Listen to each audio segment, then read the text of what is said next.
Hello class, this is Mr. Lehman. We're going to talk about percent composition by mass and how to do this calculation. So if we're analyzing a mystery compound, if we're able to do a chemical reaction and separate things into the individual elements that compose that compound, we can figure out like what percent of that compound is a certain element, what percent of it is a different element, and so on. So I want to show you one way to do it. So one way, if you're not using lab data, we can use a periodic table to help us do this. And so percent composition by mass method 1 is use a periodic table. Step 1, find the molar mass of the compound. Step 2 then is you just take each element's mass and divide it by the mass of the whole compound. And then to convert it into a percent, you just multiply it by 100. So we're going to use aluminum oxalate. This is one we looked at last tutorial. And we established that aluminum oxalate has a formula Al2 parentheses C2O4 parentheses 3. And so we calculated, we found the molar mass of the whole compound to be 318.02 grams. So all we're going to do here is we're going to take, well, what what part of that 318.02 grams is aluminum? So it's 53.96 grams aluminum. So what we can do is this, take the element divided by the whole.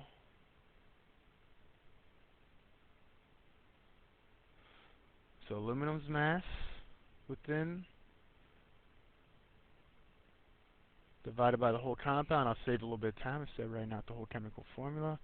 Multiply it by 100. We can keep 4 sig figs since we're taking a number that has 4 sig figs divided by a number that has 5 sig figs. So 53.96 divided by 318.02 times 100.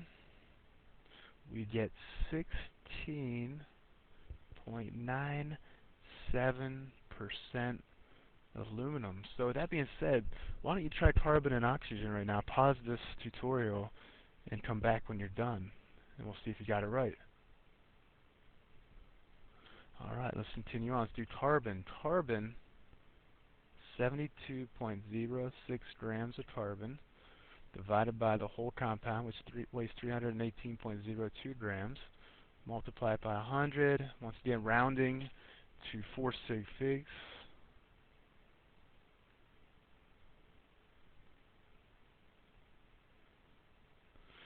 And we get 22.66% carbon.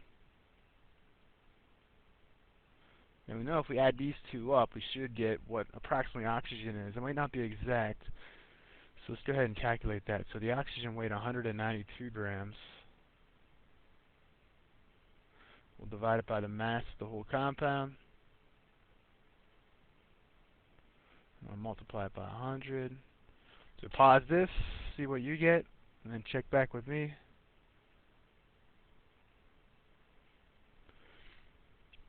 Right, we get 60.37% oxygen. So this is by mass. So aluminum oxalate is almost 17% aluminum by mass, almost 23% carbon by mass, and about 60% oxygen by mass.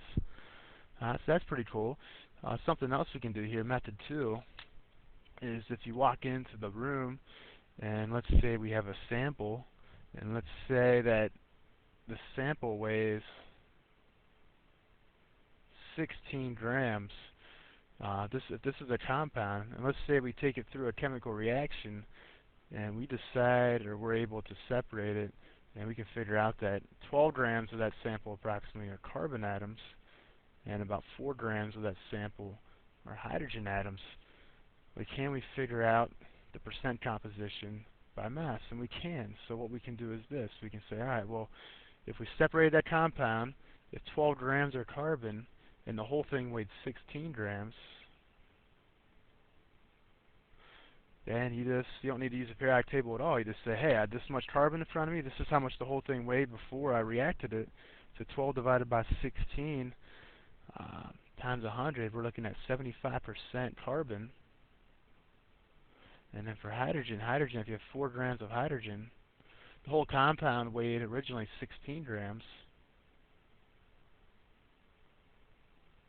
We're going to multiply it by 100, and we would get that that is equal to 25% hydrogen. So if you don't have any masses in front of you, use a periodic table, do the molar mass, and take it from there. If you do have the compound, do have experimental data in front of you, then use the masses and just take the mass of each element divided by the mass of the whole compound before you separated it.